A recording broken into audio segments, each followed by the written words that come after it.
النذير ترجى شفاعته لكل هول من الأحوال مقتحم. ثم الرداد عن أبي بكر وعن عمر وعن علي وعن عثمان ذي القرن. نہایت ہی واجب الاحترام محترم مکرم معزز سامعین حضرات اور عزیزان گرامی قدر، اللہ تعالیٰ کی حمد و ثنا اور حضور نبی کریم صلی اللہ علیہ وآلہ وسلم کی بارگاہ عالیہ مقدسہ میں نذرانہ درود و سلام خالق کائنات کا بے پایاں کرم ہے، اور اس کی خصوصی مہربانی ہے کہ اس نے ہم سب کو اپنے پیارے محبوب علیہ السلام دی امت اندر پیدا فرمایا، اور اللہ رب العزت کا بے پایاں احسان ہے اور اس کا بے حد شکر ہے کہ اس نے اپنی توفیق اور اپنے محبوب علیہ السلام کے توسل سے ایمان جیسی عظیم الشان نعمت سے مالا مال فرمایا۔ اللہ تعالیٰ کی بارگاہ میں دعا ہے کہ اللہ تعالیٰ ہم سب کو ایمان پہ زندہ رکھے اور ایمان پر ہی موت عطا فرمائے، ایماندار عادل سربراہ عطا فرمائے، اور آخری سانس تک غیروں کی محتاجی سے محفوظ فرمائے اور اپنا ہی محتاج رکھے۔ یہ دعا کرتے رہا کریں، اپنی زندگی کا معمول بنا لیں۔ آقا علیہ السلام کی طرف سے خصوصی یہ تحفہ بھی ہے، تعلیم بھی ہے امت کے لیے، تاکہ خاتمہ بالخیر ہو جائے۔ خاتمہ بالخیر ہونا بہت ضروری ہے۔ اللہ تعالی ہمیں آخری وقت کلمہ نصیب فرمائے، اور کلمہ پڑھتے پڑھتے ہماری روح قبض ہو جائے، یہ اللہ تعالیٰ نعمت سب کو عطا فرمائے۔ اور اگر اللہ تعالیٰ بخار کی حالت ہو، پیشانی پہ پسینہ ہو، اللہ اکبر ہوش بھی ہو، زبان پہ کلمہ ہو، اگر اس حال میں موت آ جائے تو یہ بہت بڑی نعمت ہے، بہت بڑی نعمت ہے۔ اللہ تعالیٰ ایسی موت سب کو نصیب فرمائے۔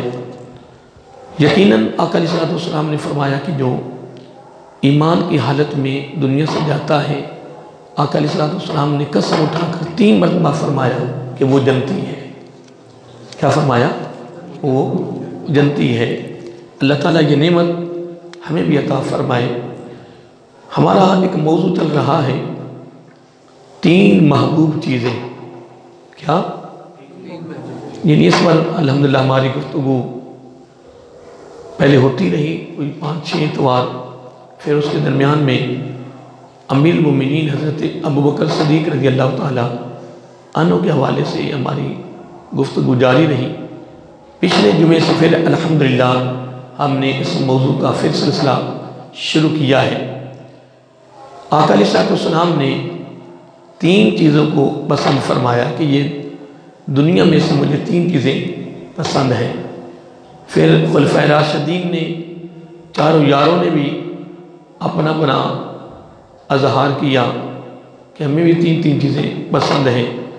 پھر سید الملائکہ حضرت جبرائیل علیہ السلام نے بھی اپنی 3 چیزوں کا اظہار کیا۔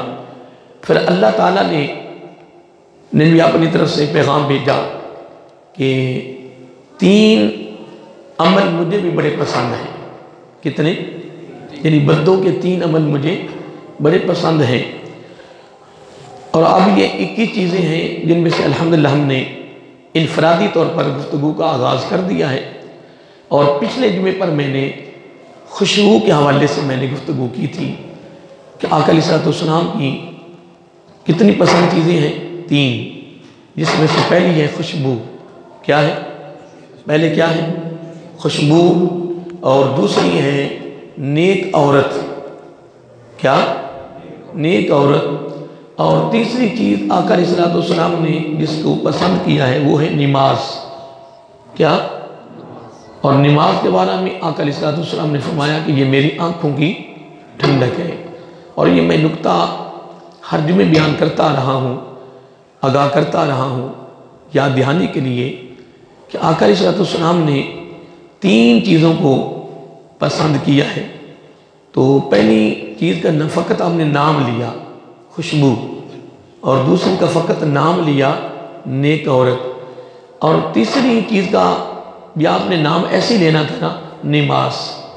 لیکن آقا علیہ الصلوۃ والسلام نے نماز کا ذکر فقط نماز نہیں کہا، فرمایا جعلت قرۃ عینی فی الصلاۃ، فرمایا تیسری چیز مجھے اتنی پسند ہے کہ وہ میری آنکھوں کی ٹھنڈک ہے۔ لیکن اس میں ایک بڑا خاص نکتہ ہے کہ آقا علیہ الصلوۃ والسلام نے جب تیسری چیز کا ذکر کیا تو کیا فرمایا کہ یہ میری آنکھوں کی ٹھنڈک ہے، کیا؟ نماز۔ بات سمجھ گئے نا کہ پہلے کیا نام لیا؟ فقط خوشبو۔ اب چاہیے تو یہ تھا کہ آقا علیہ الصلوۃ والسلام نے اگر خوشبو کو پسند فرمایا ہے تو ساتھ کو تھوڑی سی تعریف فرما دیتے کہ یہ مجھے کیوں پسند ہے، یا اگر عورت کے بارے میں ذکر آیا ہے تو ساتھ کچھ بیان کر دیتے کہ مجھے اس لیے نیک عورت پسند ہے۔ لیکن جب نماز کی باری آئی ہے تو آقا علیہ الصلوۃ والسلام نے ساتھ ایک جملہ بھی فرما دیا۔ کیا جملہ؟ یہ تھا کہ مجھے جو تیسری چیز پسند ہے وہ اتنی پسند ہے کہ وہ میری آنکھوں کی ٹھنڈک ہے۔ اندازہ لگائیں کہ آقا علیہ الصلوۃ والسلام نے کتنی خوبصورت بات فرمائی۔ اب آج کا جو پچھلا جمعہ تھا خوشبو کے حوالے سے، کیا اس پر میں نے 2-4 چیزوں کا ذکر کیا، اس میں سے خاص کہ آقا علیہ الصلوۃ والسلام کا جسم عطر جو تھا نا، یہ خوشبوؤں کا منبع تھا۔ کیا تھا؟ یعنی سرچشمہ تھا۔ آقا علیہ الصلوۃ والسلام کو خوشبو لگانے کی ضرورت نہیں تھی، آپ جس گلی سے گزر جاتے وہ معطر ہو جاتی، ٹھیک ہے جی، کوئی مسافہ کر لیتا اس کے ہاتھ سے خوشبو آتی رہتی۔ نمبر 3، اگر آپ کے جسم عطر کا پسینہ مبارک اگر قطرہ کسی کپڑے کو لگا دیا جاتا، وہ کپڑے کے ختم ہونے تک خوشبو آتی رہتی تھی۔ اگر کسی دلہن جو پہلے دن دلہن بن کر جا رہی ہے، اسی علاقے میں شادی شدہ ہو کر جا رہی ہے، اگر اس کے کپڑے کو، سوٹ کو، اگر لباس کو ایک قطرہ پسینے مارا کر لگا دیا جاتا تو وہ محلہ خوشبوؤں والا مشہور ہو جاتا۔ یہ میں نے گزشتہ جمعہ پر بیان کیا۔ پھر ساتھ ہی میں نے بیان کیا کہ آقا علیہ الصلوۃ والسلام نے عنبر کو، عود کو، اس کو، مشک کو زیادہ پسند فرمایا ہے، زیادہ پسند فرمایا ہے۔ تو نتیجہ میں نے یہ دیا کہ آقا علیہ الصلوۃ والسلام نے فرمایا کہ یہ سنت میری ہوگی، کیا؟ جبکہ آقا علیہ السلام کو خوشبو لگانے کی ضرورت، لیکن لگا کر امت کے لیے سنت بنا دی۔ کیوں بنائی؟ اس لیے کہ گرمیاں آئیں گی، پسینہ آئے گا، کیا؟ پسینہ آئے گا۔ فرمایا تو نے میری سنت سمجھ کے خوشبو لگانی ہے تو وہ سنت میری ہوگی، لیکن جہاں بھی جائے گا عزت تیری ہوگی۔ لیکن میں نے یہ بھی بیان کیا کہ ہم نے خوشبو اس لیے نہیں لگانی کہ ہماری عزت بنے گی، خوشبو آئے گی، ہم نے صرف آقا علیہ الصلوۃ والسلام کی سنت سمجھ کے خوشبو لگانی ہے۔ نتیجہ میں نے پورے جمعے کی تقریر کا نتیجہ یہ دیا، آقا علیہ الصلوۃ والسلام نے فرمایا کہ جو میری سنت سمجھ کر خوشبو لگاتا رہے گا پوری زندگی، اب قبر کے میں کیڑا مکوڑا تو بڑی دور کی بات ہے، قبر کی مٹی بھی اس کے کفن کو نہیں چھوئے گی۔ یہ آقا علیہ الصلوۃ والسلام کی، میری سنت کی، یہ آقا کی سنت کی اتنی فضیلت ہے اور اتنی بڑی جزا ہے۔ جمعہ ہے، نماز ہے، کوئی محفل ہے، کوئی تقریب ہے، قرآن کی تلاوت ہے، یعنی کوئی بھی اچھا کام کرنے سے قبل ہم کیا کریں؟ خوشبو لگا لیں۔ آقا علیہ السلام کی یہ کیا ہے؟ ادا ہے۔ پھر ہم اس کو مسلسل اپنی زندگی کا حصہ بنا لیں۔ جہاں اتنی ہم یعنی رقمیں خرچ کرتے ہیں، فضول خرچیاں کرتے ہیں، اگر وہاں ایک چھوٹی شیشی اگر بندہ لے کے اپنے پاس رکھ لے، تھوڑی سی خوشبو لگا لے تو کتنا کمال ہے۔ میں نے پچھلے جمعے پہ یہ گفتگو کی تو دربار عالیہ صوفی آباد جہاں میں ابھی تقریر کر کے آیا ہوں، میاں صاحب نے ایک شیشے منگوا کے نا بچے کی ڈیوٹی لگا دی کہ جو نمازی بھی مسجد میں آئے آپ نے کو خوشبو لگانی ہے، اور ہر جمعے پر یہ معاملہ جاری رہے، یہ معاملہ جاری رہے۔ مجھے بڑا یاد ہے کہ سن 97 میں جب پہلی مرتبہ خدام میں نے حاضری دی، جو مسجد نبوی شریف کے اندر جو خادم خدمت نہیں کرتے، اس میں نے درخواست پیش کی، میری قبول ہو گئی۔ تو چھوٹی عید ہمیں وہاں آئی، کیونکہ 20 شعبان معظم سے لے کر 8 محرم تک ہمارا وہاں قیام رہا، جس میں حج بھی تھا، عمرہ بھی تھا، سب کچھ تھا۔ تو چھوٹی عید جب ہم پڑھنے لگے نا، تو جو آدمی صبح جلدی تیار ہو کے آ جاتے ہیں اس کو آگے جگہ ملتی ہے، وگرنہ جگہ نہیں ملتی۔ تو ہماری ڈیوٹی لگا دی انہوں نے ساری رات صفائی کرنے کے لیے، صفائی کرتے رہے، ہم فارغ ہو گئے، پھر ہم نے وہیں غسل کیا، اسی وردی میں ہم بیٹھ گئے۔ ہم کیمپ پہ جا نہیں سکتے تھے کہ کپڑے پہن لیں، لیکن 2 چیزوں کو مجھے بڑا فکر ہوا وہاں۔ کتنی؟ ایک خوشبو کا اور ایک میٹھی چیز کا۔ میں نے کہا کہ سوچا میں نے کہ یار کہ میٹھی چیز کھا کر آ کر پڑھنا سنت ہے۔ کون سی عید؟ چھوٹی عید۔ اور بڑی جو ہے وہ بغیر کھائے، جس سے لوگوں نے ایک روزہ بنا لیا، جبکہ روزہ دونوں عیدوں کے دن حرام ہے، اور دونوں عیدوں کے دن روزہ شیطان رکھتا ہے۔ ہمارے لیے کیا ہے؟ منع ہے، دونوں عیدوں کے دن روزہ ہم نے نہیں رکھنا، بلکہ بڑی عید پر 3 دن روزہ نہیں، 10، 11، 12۔ کیا؟ 10، 11، 12، یہ 3 دن روزہ نہیں رکھ سکتے، یہ 3 دن روزہ، کیونکہ وہ عید کا دن ہوتا ہے۔ تو میں نے بڑا سوچا، میں کہ یار تو دوست سنتے رہ گئی، لیکن قربان جائیں عربیوں نے یہ طریقہ بڑا اچھا اختیار کیا ہوا ہے۔ عربیوں نے، ان کے پاس وہ جو چھوٹے ڈبے نہیں تھے پلاسٹک کے، یہ چھوٹے ڈبے ڈھکن بند ہو جاتا ہے، انہوں نے اپنے خادموں کو، کئی عربیوں نے خود سلسلہ شروع کر دیا، پھر کئی آپ کو پتہ ہے عربیوں کے پاس نوکر ہوتے ہیں جو بیرونی ملکوں سے گئے ہوتے ہیں، انڈین ہیں، پاکستانی ہیں، بنگلہ دیشی ہیں، سری لنکا کے ہیں۔ تو اب انہوں نے ڈبے دیے ہوئے، ساتھ خوشبو کی شیشی دی ہوئی ہے۔ اب لوگ سارے قطاروں میں بیٹھے ہیں عید پڑھنے کے لیے، وہ آگے ڈبے کرتے جا رہے ہیں، لوگ کھجور بھی کھا رہے ہیں، خوشبو بھی لگا رہے ہیں۔ میں نے کہا کہ کیا بات ہے، اللہ تعالیٰ کی کتنی مہربانی ہوئی ہے کہ دونوں سنتوں کے بارے میں فکر تھا، سوچ رہے تھے، خیال کر رہے تھے کہ یار ہمیشہ ہم نے ان دونوں سنتوں کو ادا کیا ہے، یہ خوشبو بھی لگائی، اور چھوٹی عید کوئی میٹھی چیز کھا کر آ کر پڑھنا میرا آقا علیہ السلام کی سنت ہے، یہ دونوں رہ گئی۔ لیکن اللہ تعالیٰ نے وہاں مسجد نبوی شریف، پھر میں نے سوچا کہ یہ تو ہم پاکستان میں ادا کرتے تھے، کیا؟ یعنی پاکستان میں آقا کس ادا کو ادا کرتے تھے، پھر ہم بیٹھے نبی پاک کے قریب ہیں، مسجد نبوی شریف میں بیٹھے ہیں، تو پھر وہاں سنتے کیوں نہ ادا ہو؟ اللہ تعالیٰ نے مسجد نبوی شریف کے اندر ہی دونوں اداؤں کو ادا کروا دیا، دونوں اداؤں کو ادا کروا دیا۔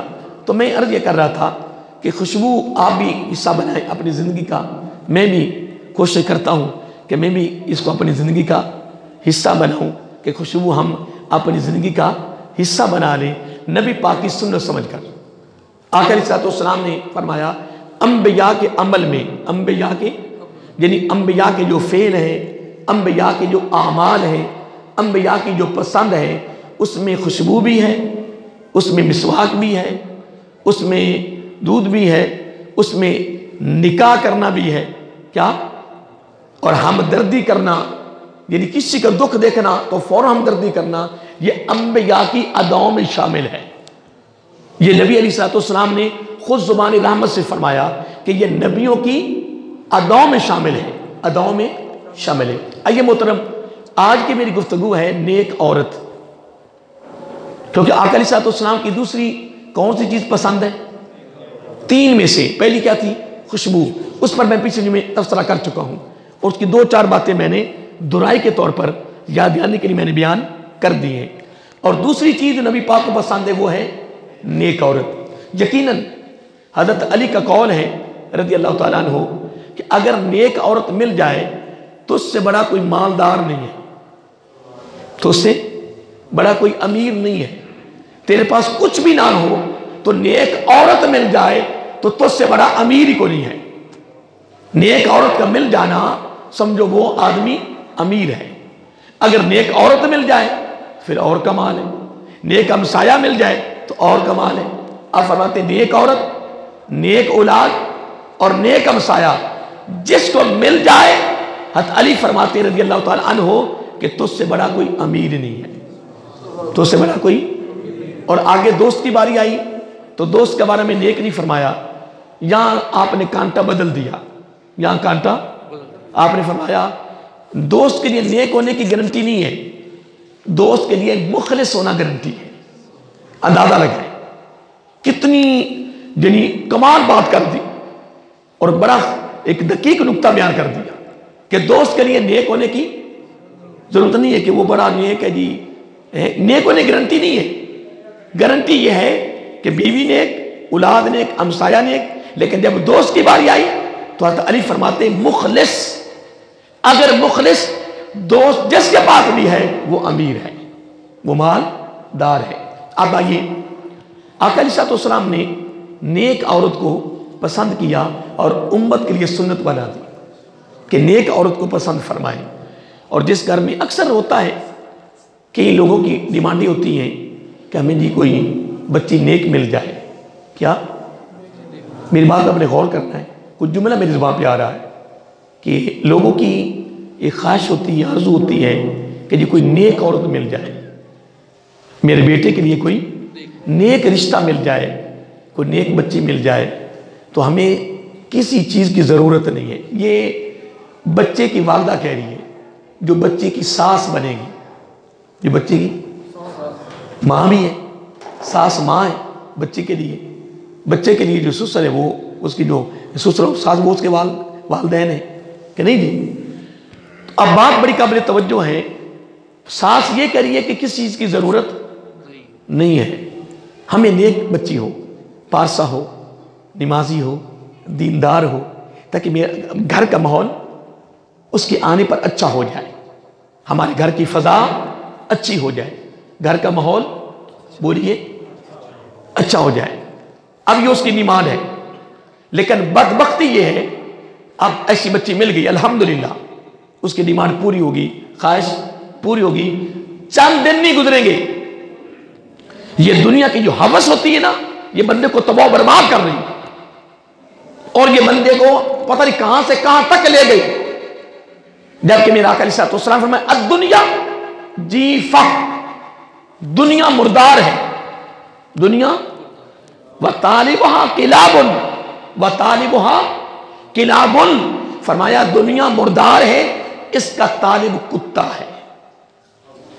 اس کا طالب میں نہیں کہہ رہا، زبان نبوت نے فرمایا ہے صلی اللہ علیہ وسلم. بات یہ بھی نہیں ہے دنیا کماؤ. صحابہ کرام کتنے بڑے بڑے تاجر تھے، بڑا بڑا کاروبار تھا. حضرت عثمان غنی دیکھو کتنا کاروبار تھا. لیکن کیا ہے، تین باتوں کا خاص خیال رکھیں. آنے پر نگاہ رکھیں، ناجائز تو نہیں آ رہا، جتنا دلے کماؤ، کوئی شریعت منع نہیں کرے گی. کیا جو مسجدوں کے بل ہیں بجلی کے معاف ہیں؟ ہم کمائیں گے تو مسجد کو دیں گے تو مسجد کا یہ نظام چلے گا نا. بولیے نا، رب نے خدا کے تو نہیں چلانا، ہم سے چلوانا ہے. اور پھر یہ اللہ کی مہربانی ہے جس کو اپنی بارگاہ میں قبول کر لے. ہر بندہ نہیں آتا ہے جہاں دائیں بائیں خرچ کرے گا، فضول خرچیاں کرے گا، لیکن جو اس کے لیے صدقہ جاریہ بننا ہے، بخشش کا ذریعہ بننا ہے، اس کے لیے کچھ بھی نہیں. باپ فوت ہو گیا، ماں فوت ہو گئی، بھائی فوت ہو گیا، رو رہے ہیں جی، پتہ نہیں کیا کر رہے ہیں جی، بڑی محبت ہے جن کے ساتھ، جدائیاں ہوگی جی، مارے گے جی، ہم اس کے بغیر رہ نہیں سکتے جی. لیکن مالدار بھی ہے، باعثیت بھی ہے، لیکن وہ جو مرنے والا نا اس کے لیے کچھ نہیں کرنا، صرف رو کر لوگوں کو دکھانا ہے. ہوتا نا کہ تو اس کے لیے کوئی صدقہ جاریہ کر، کوئی موٹر لگوا دے، کوئی پنکھا لگوا دے، کوئی مسجد بنا دے، کوئی جناب مدرسہ بنا دے، کوئی اس کے لیے کرو. یہ نہیں کرنا. یہ کیوں کرے گی؟ یہ کس کتاب میں لکھا ہوا ہے؟ نا یہ نہیں کرنا. رونا ہے اس کے لیے، اس کی پیار کی محبت کی باتیں بڑی کرنی ہے. یہ کر دیا، وہ کر کے جدا ہو گئے. نہیں، اصل وہ اگر گھر کا فرد ہے، گھر کا بولیے فرد ہے، گھر کا مالک ہے، تو حق بنتا ہے کہ ہم اس کے جانے کے بعد کوئی ایسا کام کریں جو مسلسل استعمال ہو، پھر اس کا ثواب مسلسل اس کو پہنچتا رہے. کس کو محبت کہتے ہیں؟ اب ساس کیا کہہ رہی ہے؟ ہمیں بچی کیا مل جائے، بچی نیک آ گئی، گھر کا ماحول بھی اچھا ہو گیا. اب دنیا کی ہوس آئی نا، دنیا کی تو نے کیا لائی ہو، تیرے والدے نے کیا دیا جی، تو کچھ بھی نہیں لائی. نہ کہ ایسی عورت کو نہ ٹکڑے کر کے نہ گندے گٹر میں ڈال دیا جائے. جو عورت ایسی بات ڈیمانڈ کرے، پہلے ڈیمانڈ کیا تھی جی؟ بولو نا، پریشان کیوں ہو جاتے ہو یار؟ تمہاری باتیں تو نہیں کر رہے یار. اب یہ باتیں میں تو کرنی ہے، کیونکہ میں یہاں بیٹھا ہوں، میں نے آپ کو پیغام تو دینا ہی دینا ہے، اور یہ قرآن سنت کا پیغام ہے، اور یہ ہماری زندگی کو مزین کرنے والا ہے، زندگی کو خوبصورت بنانے والا ایک پیغام. جب ہماری زندگی مزین ہوگی، خوبصورت ہوگی، تو اس کے دربار میں سرخرو ہو جائیں گے. جب میزان پہ جائیں گے تو کرم ہو جائے گا، اس کا فضل ہو جائے گا، اس کی مہربانی ہوگی. بچی گھر نہیں آئی تو ڈیمانڈیں کس چیز کی جی؟ وہ بلکہ کئی لوگ تو کہتے ہیں جی ایک پھلی کی ضرورت نہیں ہے. کئی لوگ یہ بھی کہتے ہیں، کیا کہتے ہیں جی؟ اب پھلیاں نہیں ہوتی، پھوکی. اکثر لوگوں کی زبان پہ کر صاحب پھلی کی ضرورت بھی نہیں ہے، ایک پھلی کی بھی ضرورت ہے، ایک پھلی بھی، بس بچی نیک ہو، صالح ہو. اور میرے سامنے 4 سے 5 واقع ہو چکے ہیں، 4 سے بچیاں اچھی آ گئی ہیں. یہ نہیں کہ کچھ دیا بھی ہے، جہیز دیا ہے، جہیز دیا ہے، لیکن تھوڑا دیا ہے. اب چاہیے تو یہ تھا کہ یہ تھوڑا بھی واپس کر دیتے، جب تجھے ضرورت ہی نہیں ہے. تیری ڈیمانڈ تو جائز کی ہے ہی نہیں، تیری ضرورت تو بولیے ضرورت نہیں، تجھے ضرورت ہے نیک بچی کی. جو آ رہا ہے وہ بھی واپس کرو، بلکہ منع کرو. اکیلی بچی لے کر جا رہی ہے، بس ایک سوٹ، وہ بھی ہم لائیں گے. جبکہ شریعت کی روح سے، یہ بھی سن لو، شریعت کی روح سے بچی والوں کا خرچ نہیں ہوتا. ہم کیا کر رہے ہیں؟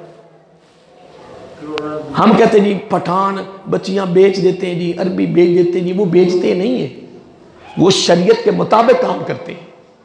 جس حد تک میری ریسرچ ہے، جہاں تک میری ریسرچ ہے، میں نے قرآن سنت میں یہی پڑھا ہے کہ جب بچی جو والدین دے رہے ہیں تو وہ دل کا ٹکڑا دے رہے ہیں.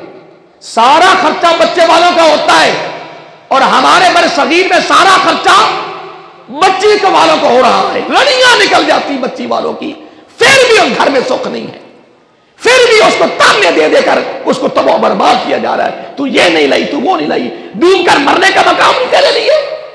ایک دل کا ٹکڑا دے دیا ہے اور اس کو تانے دے رہا.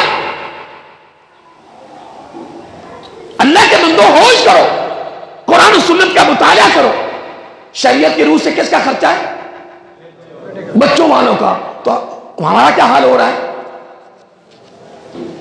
موٹر سائیکل دی جا رہی ہے، نواں ہی رواج آ، موٹر سائیکل دی جا رہی ہے، کار دی جا رہی ہے. میں کہ کارخانے فیٹیاں لگواؤں دے نال، میری بچی ہے، میری بیٹی، بڑا کچھ ہو رہا ہے. نہیں دو، میں منع نہیں کر رہا، میں ایک شریعت کی بات کر رہا ہوں کہ قرآن و سنت کی روشنی میں بچی والوں کا خرچ نہیں ہے. خرچہ ٹوٹل بچے والوں کا ہے. کن کا ہے؟ اور وہ بھی حد سے تجاوز نہیں کرنی، حد کے اندر خرچ کرنا ہے. بڑے بڑے لوگ غریب بیٹھے ہیں، جن کی بچیاں بیٹھی ہیں، بچے بیٹھے ہیں، شادیاں کرنے سے وہ مجبور ہیں، خرچہ نہیں کر سکتے. ماں مثلا ایک کوٹھی ہے، کوٹھی میں نوکر کام کر رہے ہیں، نوکرانیاں کام کر رہی ہیں. کیا کر رہی ہیں؟ اب نوکرانیاں نے امیر جہاں وہ کام کر رہی ہیں، نوکرانیاں ہیں، ان کی بچیوں کی بچوں کو شادیاں دیکھ رہی ہیں اپنی آنکھوں سے کہ نہیں دیکھنی؟ چلو بولو تو صحیح یار، تو پریشان ہو گئے جی بھی. وہاں بھی وہ کام کر رہی ہیں تو شادیوں نے نہیں دیکھنی. ان کی آنکھوں کے سامنے جب شادیاں ہونی ہیں نا تو وہ غریب بچیاں وہ دیکھ رہی ہیں. اور کئی کوٹھی والوں نے نوکروں کو ادھر مکان بھی دیا ہوتا ہے، اندر رہائش بھی دی ہوتی ہے. جب ان کے سامنے سارا نظام چل رہا ہے تو دل میں خیال تو آ ہی جاتا ہے نا، دل میں خیال تو آ ہی جاتا ہے نا. اسی کو شریعت نے کہا ہے کہ اس انداز میں چلو، اس انداز میں چلو تاکہ کسی پر دل پر برا اثر نہ پڑے۔ پر ہم تو لوگوں کو بتاتے ہیں کہ پتہ چل جائے کہ کیا ہو رہا ہے تو کرو، کوئی منع کر رہا ہے تمہیں؟ منع کوئی نہیں کر رہا، لیکن شریعت نے اس چیز پر خصوصی توجہ دلوائی ہے۔ اب دیکھیے آقا علیہ السلام نے دوسری چیز کون سی پسند کی ہے؟ بولیے عورت۔ اب اگر میں تمام انبیاء کی خواتین کو سامنے لاؤں، صحابہ کرام کی لاؤں یا نبی پاک علیہ السلام کی لاؤں، تو میں کہہ رہا میرے خیال میں اپنی پوری زندگی میں بیان کرتا ہوں نا، تو میں عورتوں کے بارے میں بیان کرنا یعنی ختم نہیں ہوگا موضوع۔ اگر میں انبیاء کے ازواج کو لاؤں وہ کتنی نیک تھی، ان کی زندگیاں کیسی تھی، میرے آقا کے ازواج کی زندگی جو ہماری مائیں ہیں، امہات المومنین ہیں، یا صحابہ کرام کی صحابیات کو لاؤں، تابعین میں لاؤں، تبع تابعین میں لاؤں، بلکہ علامہ ابن جوزی رحمت اللہ تعالیٰ نے ایک بہت بڑی کتاب لکھی ہے صف والصفوہ۔ اس کتاب میں انہوں نے نیک خواتین کا پورا یعنی باب باندھ دیا ہے، بے شمار خواتین کا ذکر کیا ہے۔ اب دیکھیں ام المومنین عائشہ الصدیقہ رضی اللہ تعالی عنہا نبی پاک کی بیوی مشہور ہے، اور ہم سب کی کیا ہے؟ ماں ہے۔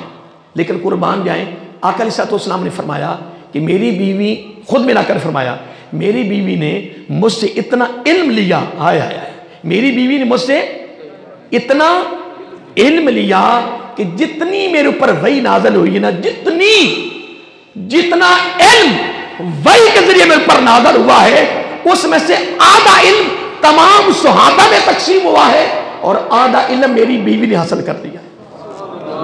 اتنا ذوق تھا ام المومنین کا رضی اللہ، اتنا ذوق تھا، اتنی لگن تھی، اتنا دین کے ساتھ لگاؤ تھا، وابستگی تھی۔ آقا علیہ السلام سے پوچھتی رہتی، علم لیتی رہتی، یہاں تک کہ 8000 صحابہ جن میں حضرت عبداللہ بن عباس رضی اللہ عنہ نبی پاک کے سکے چچا کے بیٹے، قرآن کی پہلی تفسیر کے مصنف، وہ بھی حضرت عائشہ صدیقہ کے شاگردوں میں شامل ہیں۔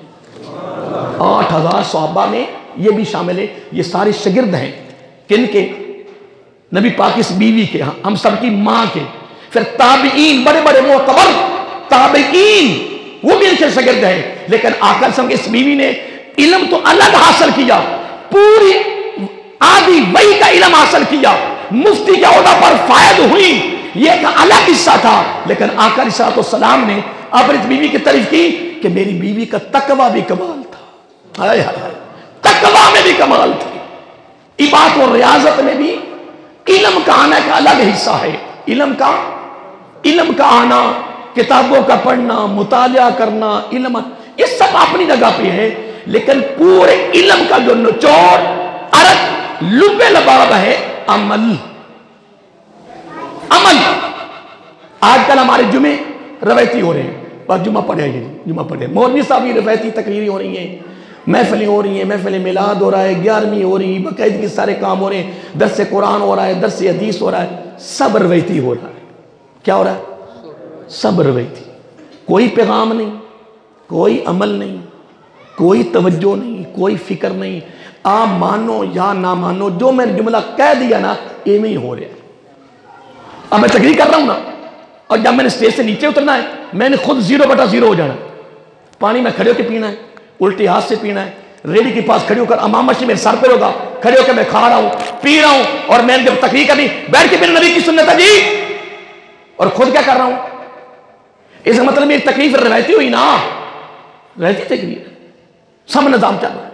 حضرت عائشہ الصدیقہ رضی اللہ تعالی عنہا علم میں بھی کمال تھی اور عمل میں بھی کمال تھی۔ ان کے علم کی تعریف بھی خود زبان رحمت نے کی، اور ان کے تقوی کی تعریف بھی زبان نبوت نے کی۔ اتنا تقوی تھا۔ اب میں نیچے سے ایک مثال دینا چاہتا ہوں۔ حضرت شجاع کرمانی رحمت اللہ علیہ، حضرت شجاع کرمانی رحمت اللہ تعالی، ان کی بیٹی تھی، بڑی تقوی کی مالک تھی۔ آقا علیہ السلام نے پہلی چیز کس کو پسند کیا؟ نبی پاک کتنی پسند چیزیں ہیں، پہلی کون سی ہے؟ خوشبو پر میں نے مختصر تبصرہ پچھلے جمعے پہ کر دیا تھا، سن لیا ہے۔ روایتی نہیں باتیں ہوئی، میں نے روایتی بیان کر دیا اور آپ نے روایتی سن لیا۔ ویسے شروع بھی کر دیا نا، نہیں خوشبو لگانی شروع کر دی ہے نا، ہاں جی ہاں پریشان ہو گئے. میں نے کل شیشی عطر کی شروع کر دی ہے نا.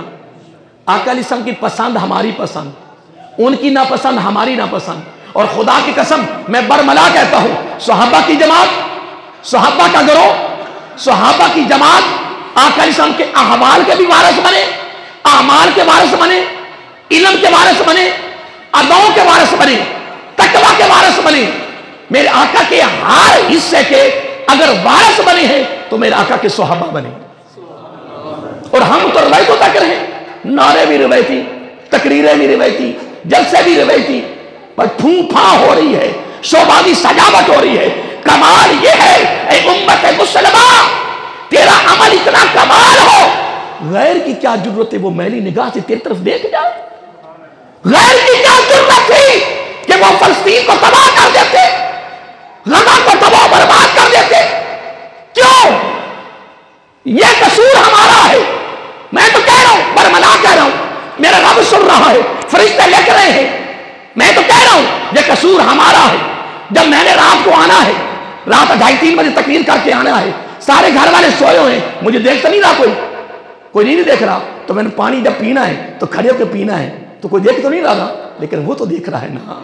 اگر تو بار بیان کر کے آئے کہ پانی بیٹھ کے پینا سنت ہے، تو اب جب تو تنہائی میں خلوت میں وہاں رب نہیں دیکھ رہا؟ اس لیے تو میرے امام حسن کا قول ہے رضی اللہ تعالیٰ عنہ، یہ تیری ظاہری صورت، یہ جبہ، یہ امامہ، یہ داڑھی، یہ جمعہ تقریر، کیا باتیں ہیں، اس کی گارنٹی نہیں ہے. امام حسن مجتبیٰ فرماتے رضی اللہ تعالیٰ عنہ، گارنٹی ظاہر کی نہیں ہے، گارنٹی تو تیرے باطن کی ہے. جو تنہائی میں خلوت میں جائے، باطن کی اندر کی گارنٹی ہے کہ تیری تنہائی کیسی ہے، تیرا باطن کیسا ہے. عمل کی وجہ سے ہم زیرو ہو گئے، نہیں ہوئے. یہ آپ کو بھی پتہ ہے، آپ تو پریشان ہو گئے. میں آپ کی باتیں نہیں کر رہا، میں تو ان کی باتیں کر رہا ہوں جو ہم زیرو ہو گئے ہیں. میں تو اپنی بات کر رہا ہوں، حقیقت ہے. میں تقریر کر رہا ہوں نا، میرا اندر میرا ضمیر خود جھنجھوڑ رہا ہے، مجھے جھنجھوڑ رہا ہے. اب حضرت میں ایک بات کرنے لگا تھا، نبی پاک کی دوسری پسند کیا چیز ہے؟ نیک عورت. نیک عورت اگر گھر میں آ جائے تو کمال نہیں. اگر تیرے گھر میں عورت نے آ کے ڈرامے ہی دیکھنے نے، نماز بھی نہیں پڑھنی تے، روزہ بھی رکھنا تے، خود بھی پہنچی تو اولاد بھی پہنچی تو سبحان اللہ، خامت پہلے ہی پہنچا ہے، تو پھر گھر دا ماحول اچھی ہوئے گا نا. بولو نا، گھر دی فضا اچھی ہوئے گی نا. نبی پاک نے ویسی نیک عورت کو پسند کیا ہے. حضرت شاہ شجا کمانی رحمت اللہ تعالیٰ، کرمانی رحمت اللہ ہے، ان کی بیٹی تھی.